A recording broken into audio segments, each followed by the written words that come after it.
Honest Thief, which is the latest outing starring Liam Neeson, who it was so brilliant recently in Ordinary Love, but has here just goes back into that kind of post-Taken tosh thing that he does. So he stars as Tom the bank robber, whose unfortunate nickname is the In and Out Bandit. And he's not happy with that, and I understand why. Anyway, then he decides what he's going to do is he's going to put his life of crime behind him because he's now fallen for a good woman. But in order to do that, he will first need to go straight.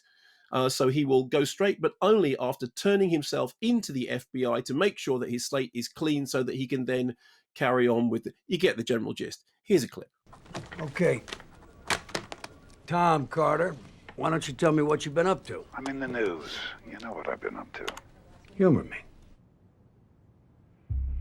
I've robbed 12 banks in 7 states. I have a little over $9 million in cash, and no one knows who I am. How long that take? About 8 years. But I haven't robbed anything in over a year. Okay.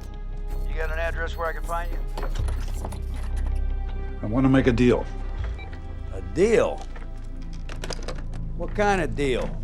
I hand over all the money I stole, every penny, in exchange for a reduced sentence, no more than 2 years in minimum security within an hour of Boston.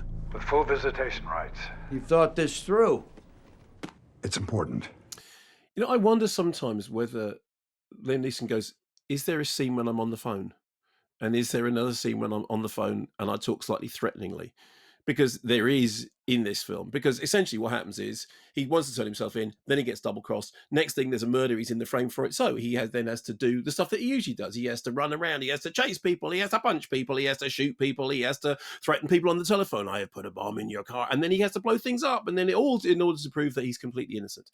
And so this is directed in completely perfunctory style. It is absolutely played by Liam Neeson with the air of somebody who goes, what, they want me to do the thing? They want me to do the thing when I do the thing? Okay, fine. Is there a romance? Oh, fine, there's a romance. Fine, I'll just do the thing.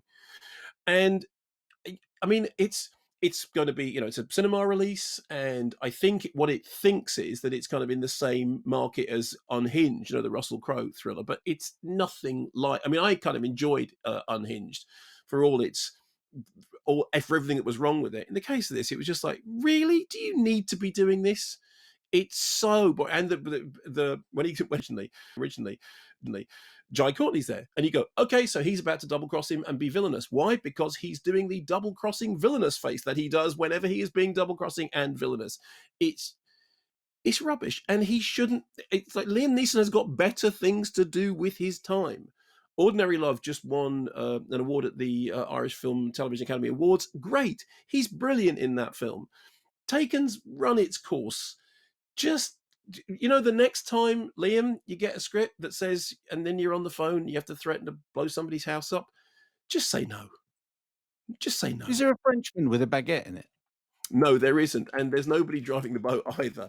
But I'm sure that if there is a sequel to this, Honest Thief 2, and they go to France, there will be a Frenchman with a baguette and some onions, les oignons, or however you say it.